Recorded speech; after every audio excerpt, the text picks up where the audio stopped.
بسم الله الرحمن الرحيم. في دورة مراكز الشباب 3. صرنا نلتقي مع عضو أمانة السر، أمانة سر الدورة في قسم الإحصاء، عبد الله مدن.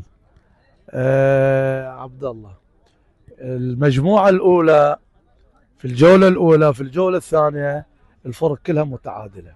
صحيح. الآن الجولة الثالثة قد يكون هناك يتكرر التعادل في النقاط.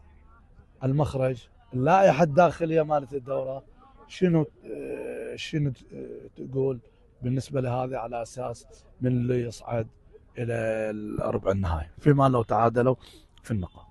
طبعا في البداية نشكر استضافتكم لنا في هذه البطولة وفي هذا الحساب الرائع، حساب ملاعبكم.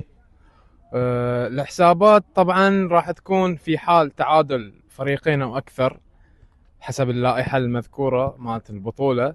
في حال تعادل فريقين أو أكثر يتم الرجوع إلى المواجهات المباشرة مع الفرق المعنية.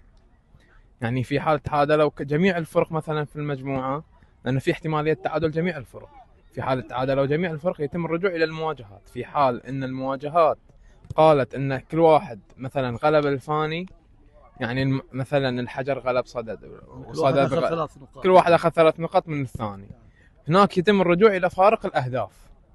في حال التعادل أيضا مع فارق الأهداف يتم الرجوع إلى من أفضلية التهديف، من أكثر الأهداف، أي فريق سجل أكثر هذا يعتبرون الأولوية إليه. في حال نفس الشيء تعادل مع أكثرية الأهداف، هني يتم الرجوع إلى اللعب النظيف، الإنذارات وحالات الطرد والإيقافات والعقوبات.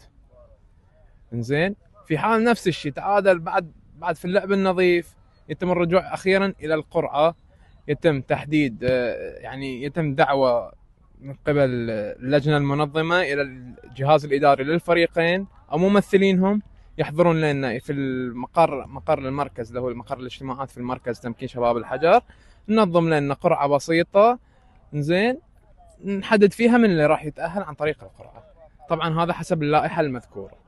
يعني هذه تحدد الحسابات اللي قلتها، تحدد من يصعد إلى ربع النهائي، اللي هو الفريقين اللي يصعدون ربع النهائي بهذه الأربع اللي ذكرتها. صحيح صحيح. يعطيك العافية، يعطيك العافية ومشكور على الاستضافة. الله يخليك.